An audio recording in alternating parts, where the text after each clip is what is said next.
All right, we got Adobe Photoshop back with another update on this AI, generative fill, and all this stuff.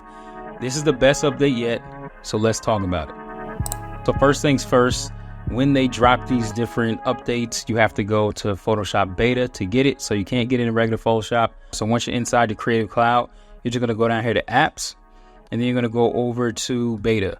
And that's where you'll see Premiere Pro, Photoshop, all different beta apps, and that's when you'll open to get these different features. Now, typically with generative fill, we're going to be picking a selection on an image, type in how we want that image to be altered, or we would just hit generate and let the AI pick something for us. So we'll go ahead and expand this image just to show you how it works in general, and then let me show you how the reference image works.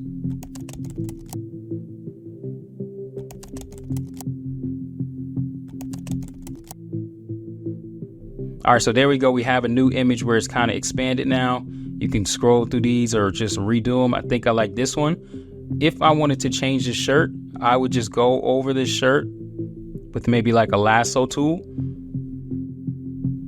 And then I would hit generative fill, and I would either let it do it or I would put in something like striped shirt. But with this, you're at the will of the AI and hoping that it picks something good. So these are the results that you get. We're going to go with this one, but let's go ahead and delete this layer and let's use reference. All right, now we're back to the original image, and we could just go ahead and do the same thing. So we're going to lasso over this image. Now, once you hit generative fill, what you'll see popping up is this little box right here. So this is where the reference image comes into play. You're just going to click that. You're going to hit choose image. I've got one loaded here. So we're going to bring that image in. Now you see that this image is loaded. Let's put Gucci shirt for women. So if I scroll out and go through these different ones, as you can see, it's trying to get the vibe and feel of the Gucci shirt. You can always hit generate again to see what other options you get. But here they are side by side with the original image. So now you have the ability to kind of alter how the AI is going to finish your different generations, and then use the Photoshop skills that you have to make any tweaks and edits that you need. So another feature that's new is the generate background. So they have this feature here where it's remove background using AI. I've talked about this before. We're just going to click it and let it do its thing. And then once you have that done, you'll see over here, you can either import a background or you can have one generated just out of thin air. Let's pull in a new image from Pexels. We'll go ahead and remove the background, and then we're going to go ahead and generate background. So I'm going to type in a city street at night, and we're going to hit generate.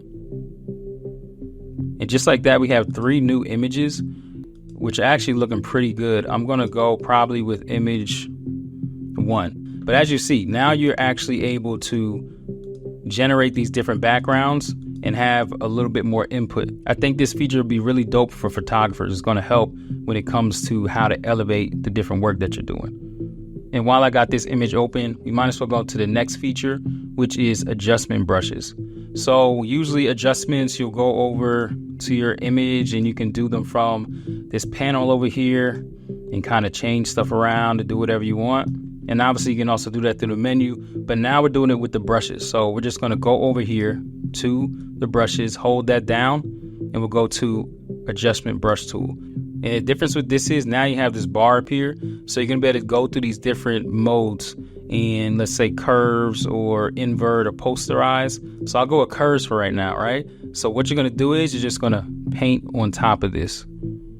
Maybe here, floss up the jewelry just a little bit. And then you can go over here to this panel that you can also pop out, and you can right there make adjustments on just those parts of the image.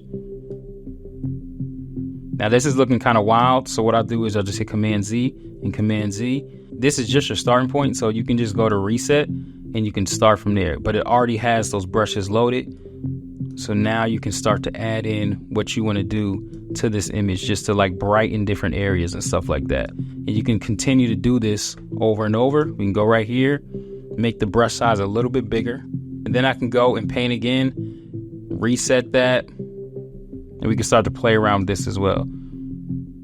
And just like that, now you're just using the brush to change the image. You can always reset and make your own different type of edit to it. but this is a very streamlined way, and it's just using this bar right up here to get it done. Next up on the list is text to image. Now, I talked about this on my video on the end of last year. Text to video and text to image are going to continue to elevate. Photoshop now has Firefly Model 3 built right into the beta app. So you're going to be able to create images from scratch straight from here. And I'm going to show you how to do that and how you can edit those. So we're going to go over here to this blank document and we're just going to hit generate image. And from here, we can just type something right into this and create from scratch. This is kind of reminding me of the Mid-Journey type of vibe, but now it's all in the program I use on a daily basis. I'm a full-time designer, 14 years, so I'm using Photoshop anyway. So I'm going to type in a person standing on a mountain looking at the moon. You can add in effects and different stuff like that. These are some of the more popular ones, but you can also get into movement and themes and concepts and stuff like that. But I'm going to leave it just as is right now and see what Model 3 is going to generate. And there's an image of a lady standing looking at the moon. So this is looking like a weak point still for Photoshop, and this is why I won't get rid of Mid-Journey and other stuff that I like to use. Side note, so I think that adding people is going to make the AI a bit more crazy. So what I'm going to do is remove people. I'm going to put in a product or maybe just a scenery and see how it does with that. All right, so I put an expensive looking watch on a table at a coffee shop. I spelled table wrong. Should probably help out the AI and spell that right. All right, let's generate this. I'm gonna do it as a photo. I'm not gonna use no references or effects. I just wanna see what we're gonna get now that I'm using the product. Okay, so here are the images. They definitely got the bokeh going. And from here, you can obviously do all different things with Generative Fill. Back out of this image and kind of zoom in or whatever you want to do with it. I'm gonna generate one more time, then I'm gonna show you another feature with this. All right, so here are the 6 images that we got generated. I think I'm gonna go with, I might even go with this one just for the example purposes, but they're all pretty good, I guess. My hunch was right as far as just the AI is struggling with humans still, at least from the Firefly in just these examples that I've been using. I've been working with this a little bit, but it still doesn't add up to like Mid-Journey and stuff like that. And I'm not even trying to promote them or anything like that. So let's say we want to take one of these images and get something similar or a different variation, but of this style. So this is definitely reminding me of Mid-Journey now, because you can just go up here. You're going to click these little 3 dots and then you're going to hit generate similar. And now you're going to get images that are only going to be similar to the one that you wanted similar ones of. So we got these 3, which are actually looking pretty nice. The bokeh right here is getting a little out of control, but it's still believable for the most part. But these are being generated from this one reference image that was generated from the AI. So there were no designers harmed or helped in this making of these. But that is a generative similar feature. So there's a lot of generative stuff going on right now with AI and Photoshop in general. And now we just heard about Apple going to go full in on generative fill as well and generative AI. So we'll see what's going to happen down the road in the future.